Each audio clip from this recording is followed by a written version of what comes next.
Hi folks, Dr. Tom McNamara back again for our course in trigonometry.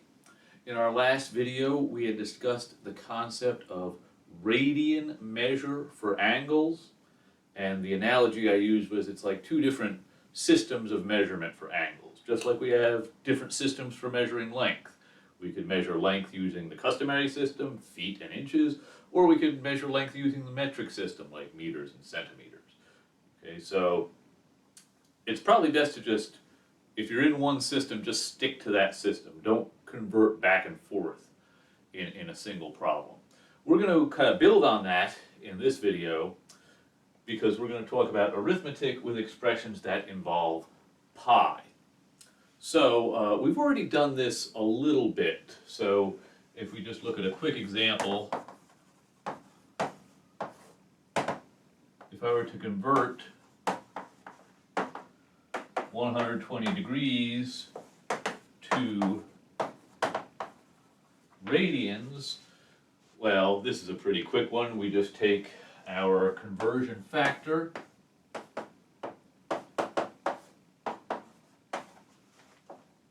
so we take 120 times pi, divide by 180. We got some cancellation going on here.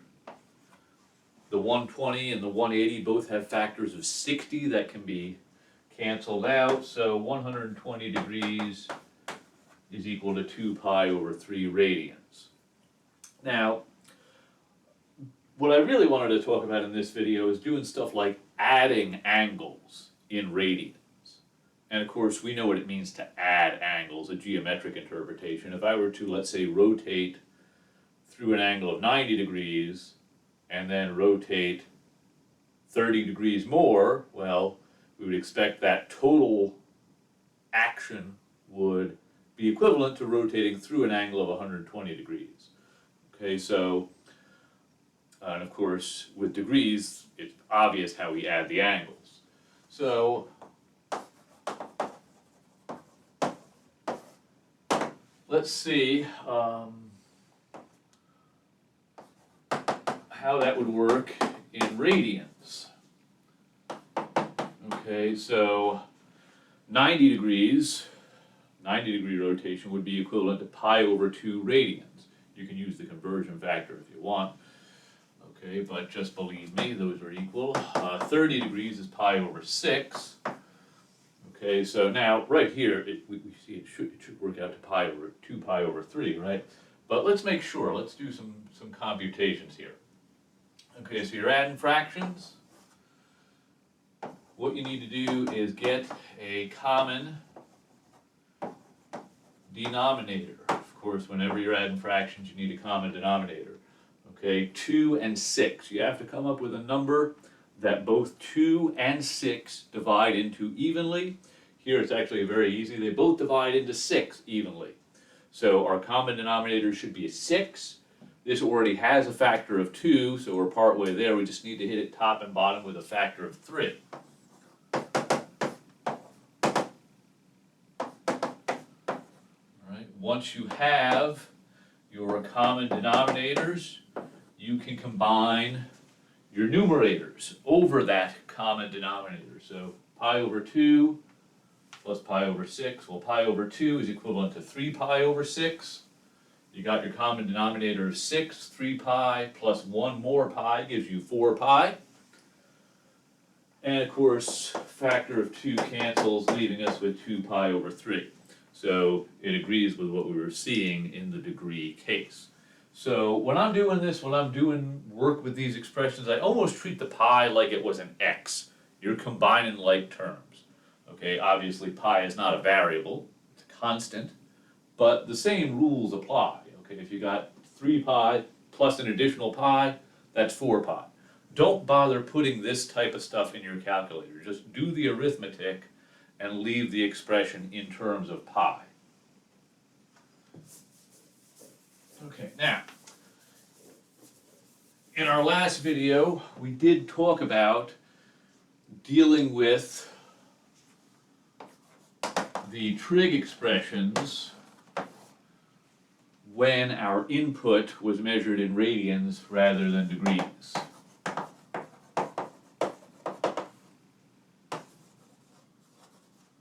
so let's just do a quick review of that. Let's say I needed sine pi over 6. Okay, now pi over 6 is one of our special angles. In degrees, the special angles are 30, 45, and 60. In radians, those degree angles, the 30-degree angle, is equivalent to pi over 6 radians. The 45-degree angle is pi over 4, and the 60-degree angle is pi over 3. Okay, so we can evaluate this expression exactly by bringing in one of our special triangles.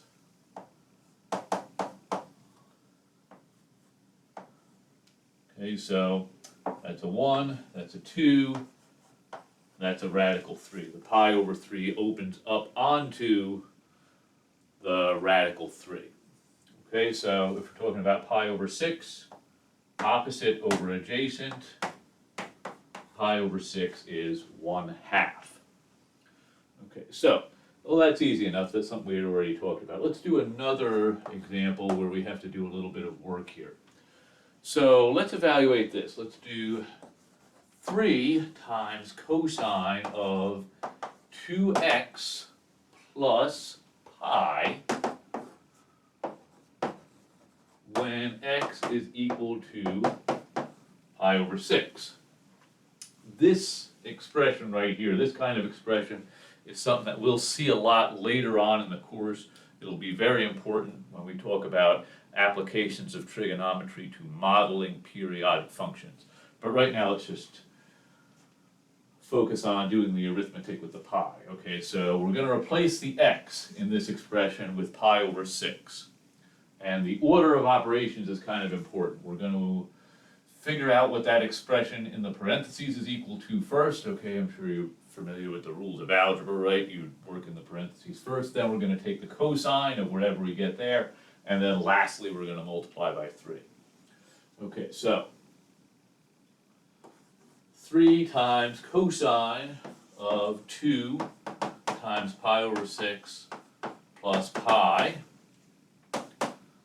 Well, let me do a little scratch work over here. Okay, 2 times pi over 6, we know that's pi over 3. And I got to do pi over 3 plus pi, right? The 2 would cancel out with a factor of 2 that's inside the 6.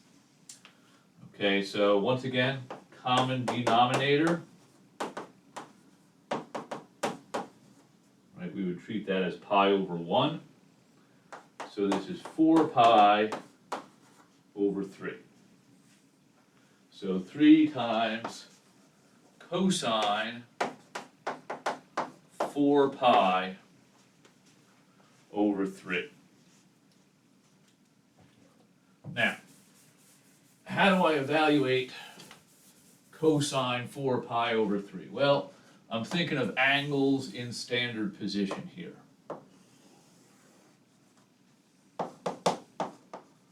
Okay, I'm thinking about my positive x-axis. We're rotating it in the counterclockwise direction through an angle of 4 pi over 3 radians. Now, that's pi over 2 there. If I've gone all the way to here, that's pi. Down here, this is 3 pi over 2. So 4 pi over 3, that's more than pi. I've gone a little more. So that would actually get me into this quadrant. And of course, that right there, my reference angle is pi over 3. So once again, we're dealing with a special triangle. There's a 2.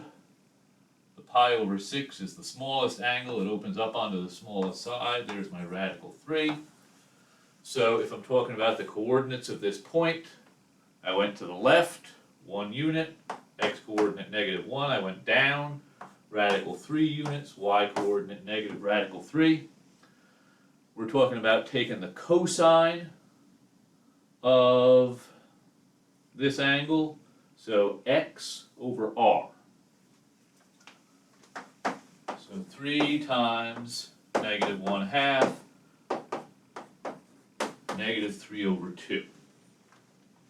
Alright, so the key thing I wanted you to work on after this video, the key thing that I want you to work on after this video is getting comfortable doing arithmetic with expressions that involve pi.